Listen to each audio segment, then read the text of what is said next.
Hey everybody, we put a little survey out on Facebook asking you what you thought the best treatments were for itchy dogs, because guess what? It is itchy dog season, allergy season. You can probably hear it in my voice. I'm maybe suffering from some allergies too right now. It's gonna be bad this year with all the moisture we've had. So we're gonna go over the suggestions you put on Facebook, plus a few of my own. This is gonna be a long video, so like buckle up. All right, the first thing that you guys thought as an allergy treatment was grain-free food. That's an okay place to start. You have to be careful with grain-free foods, making sure it's from a reputable company, not a boutique company, and that is being supplemented with taurine. Grain-free foods that are not AFCO approved are linked to heart disease, cardiomyopathies from missing certain amino acids. I know that has nothing to do with allergies. There are some grain-free foods are like, but we have derm diets, and I'm gonna show them to you. Follow me.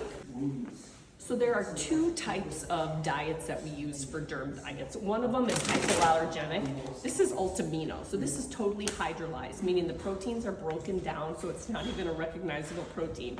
How can you be allergic to a protein when it isn't even have a name? And then we have other versions of that too. So that's one type of an allergic food, not my first choice for seasonal allergies. Now, Science Diet makes a product called Derm Defense, and that actually is full of ingredients like zinc, fatty acids, and different types of lipids that support the skin barrier. They are not cheap. These are expensive diets. They are great, and when you've exhausted everything else, I think it's a good choice to move to Derm Diet. But yeah. All right, next on the list is Cytopoint. Cytopoint is super cool. It's a biologic. So it is actually an antibody that binds one of the carriers that is in the process of inflammation or itch. So we keep it in the fridge. It comes in a little vial. The label says it's supposed to last about 30 days, and we have found that, but in smaller dogs, sometimes it can last longer. This is also about anywhere from $90 to $100 a month. And like I said, some small dogs get a lot longer period of efficacy.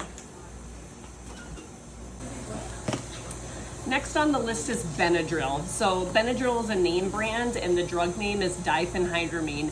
And I am sorry, you guys, it is not going to do anything for dogs with seasonal allergies. It'll maybe make them sleepy, but it's not going to help the itch. Where it is useful is insect allergies, like if your dog gets stung by a bee or eats a centipede and their face and ears blow up, if they're having vaccine reactions. But itchy skin, Benadryl is just not a good choice, and the reason is allergies in dogs are not driven by histamine, they're driven by cytokines. And cytokines, man, I don't want to get all sciencey, but they're these little like transmitters in the inflammation pathway. That's what Cytopoint is binding. So Benadryl, sorry, doesn't work. The next thing on the list is coconut oil, and that's usually in the kitchen or the fridge. And I'm looking for some, and I don't think we have any. And I don't know that that is my first choice for a dog with itchy skin. It can help moisturize the skin if you have a really dry skin, but it is actually an oil, and if you have a dog that is prone to pancreatitis and they consume a bunch of that, you could actually create some GI upsets. They don't need a lot of it. So I think you can use it, but very, very sparingly, because I don't want your dog to consume too much of it. Like if your little dog were to eat a tablespoon, they would be sick. So someone mentioned red light laser or a cold laser, and yep, they do help with skin. They are not a standalone treatment, but they are an adjunct treatment. This is a surgical laser, and I love it. I can't imagine doing surgery without it. But it's a laser, but it's not a red light laser. It's a CO2 laser.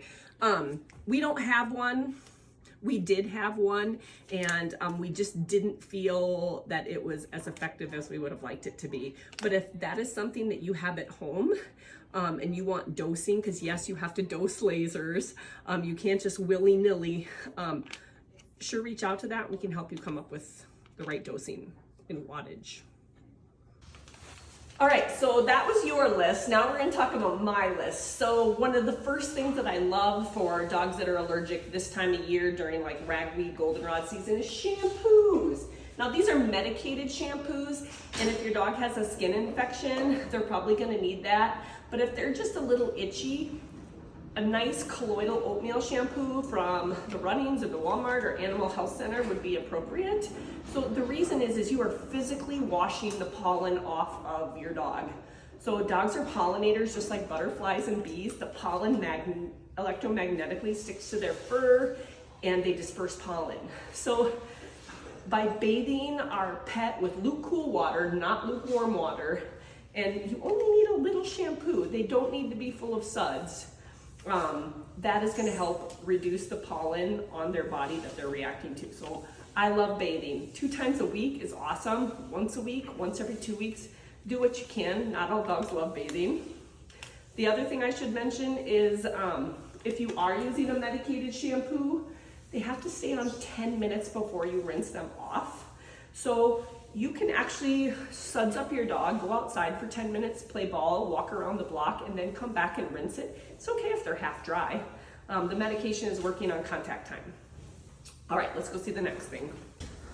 All right, the next thing that is super important for every single dog with allergies, and this is just actually the first thing I do, is an isoxazoline preventative. So isoxazoline is a class of drug that has a really broad spectrum of all the creepy crawlies, not just fleas and ticks. We can see those with our naked eye, but there are things like Otodectes, Sarcoptes, Demodex, Kytiella, like super fun words to say, but those bugs you cannot see with your naked eye. And they can irritate the skin, they can damage that skin barrier, and these keep those bugs in check. So we really love Simparica Trio. It's also a heartworm preventative, but Bravecto is great, Westegaard is great, Credelio. There's a lot of isoxazolines on the market. This is a must. Okay. One more thing I should mention about dogs with allergic skin disease. Unfortunately, what happens with allergic skin disease is they start to self-traumatize and they itch. And then the bacteria that lives on the surface of the skin gets into deeper tissue and they get a secondary pyoderma.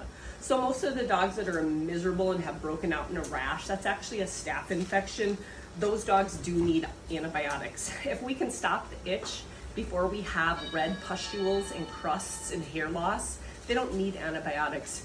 But I bet at least half of the dogs that we see in the clinic for itchy skin do have a secondary bacterial infection. So a lot of them do have to go on antibiotics. The last thing I want to mention, especially if your dog is not ridiculously itchy, not to the point where they need the antibiotics, but you want to do something, is, and you don't want to change the food to the derm food, is you can add a skin support supplement like Dermaquin. So the ingredients in this are your fatty acids, kiwi extract, a certain yeast. So it's almost like a probiotic and prebiotic for your skin. We do know that the health of our skin is related to gut health, but this is a great product that has fatty acids right in it. Otherwise, fish oil. We use a product called Well-Actin, but we have so many itchy dogs right now that we've sold out. More's coming, but you can use an over-the-counter fish oil. Not all fish oils are created equal. You want to make sure one is sourced ethically and with high quality fatty acids. The kind you get from your chiropractor are usually the good ones. The kind that you can get from us are good, but sometimes the Walmart, they say that can be contaminated with different heavy metals like mercury. So yeah, so that's a lot. Thanks for sticking with us for this whole video. It's going to be on YouTube, so if this gets lost on Facebook, you can find us on YouTube. Or if you want to call the clinic and be put on hold, our hold message is also going to talk about allergies in dogs.